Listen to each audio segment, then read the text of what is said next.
तर जो मुद्दाच नाही त्यावर मोर्चा काढणं किती हास्यास्पद आहे असं केशव उपाध्ये यांनी म्हटलंय। ठाकरे मुख्यमंत्री असताना माशेलकर समितीचा अहवाल का स्वीकारला? मोर्चा काढण्यापूर्वी उद्धव ठाकरे यांनी याचं उत्तर द्यायला हवं असं ट्विट करत भाजपचे मुख्य प्रवक्ते केशव उपाध्ये यांनी मागणी केली आहे। तर केशव उपाध्ये यांनी ट्विट करत काय म्हटलेलं आहे आपण पाहूया। मुळात गमावलेली राजकीय स्पेस मिळवण्याचा हा प्रयत्न आहे। यांना मराठी भाषेचे काहीच देणेघेणे नाही हे प्रखर वास्तव आहे। जो मुद्दाच नाही त्यावर मोर्चा किती हास्यास्पद, जनतेच्या लक्षात येणार नाही। महाराष्ट्रात मराठीची सक्ती आहे, हिंदीची सक्ती नाहीच, तरी साफ म्हणत भुई थोपटण्याचं काम सुरू आहे। उद्धव ठाकरे मुख्यमंत्री असताना माशेलकर समितीचा अहवाल का स्वीकारला त्याचं उत्तर मोर्चा काढण्यापूर्वी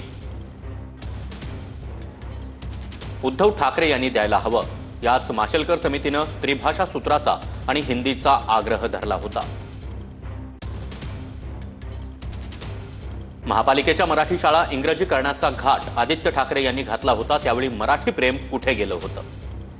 अशा शब्दांमध्ये केशव उपाध्ये यांनी ठाकरेंना हा सवाल केला आहे।